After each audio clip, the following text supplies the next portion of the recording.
Part B gives us a mixer arrangement. It tells us a key piece of information. In the question it says, part of the specification for the mixer is given below. I've written it out here for you. It also says it must be possible to fade in each input signal. Now that's key because that's telling us that there must be two variable resistors here to give us the effect of fading. Now, looking at the table, we can see the maximum gain for channel 1, that's this channel, is 10, and the maximum gain for channel 2, that's this channel, is going to be 5. Now the maximum gain is when the variable resistor is going to be set to 0, and so the feedback resistor, which we're going to draw in here, divided by the resistor, the fixed resistor in channel 1, is going to be 10. Now that's important because combined with this minimum input impedance, we know that the minimum values for our fixed resistors must be 10, because if the variable resistors have a value of 0, then you have to have at least 10 kiloohms from the fixed resistor as your input impedance of the circuit. So the first question asks us, complete the following circuit diagram for the mixer. Now, using all that information we've got there, we know that there's got to be at least one variable resistor in each channel, and we also know that when there's 0 there has to be an input impedance and a gain, so we know there must also be fixed resistors to go with it.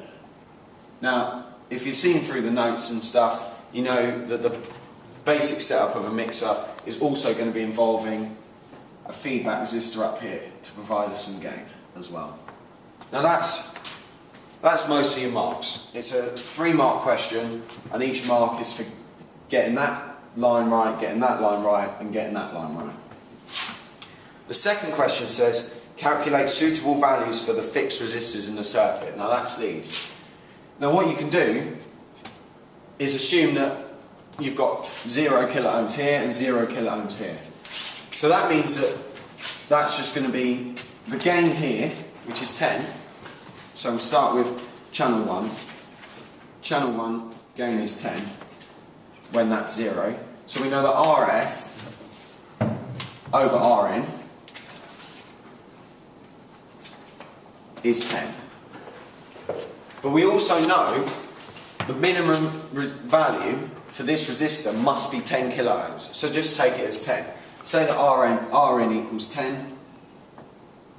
You know then 10 times by 10, from rearranging that equation, bringing the Rn over, the RF is going to be 100 kiloohms. So you write on the circuit 100 kiloohms and 10 kiloohms. Now, looking at channel 2, we now see the maximum gain for channel 2 is 5. So we can just take our constant value of RF and say channel 2 gain is 5 now.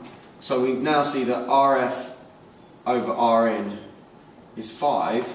So 100 kiloohms over Rn must be 5.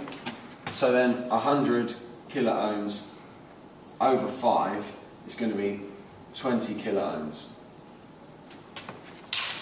And we can write, when it comes to laying out the question, you can write it in the actual thing. You can write R1, R2 and label them, or you can write it on the circuit, or both. I tend to just do both. It's easiest and safest just to write R1, R2. And there you have it. You've got a gain of 10 here and a gain of 5 here.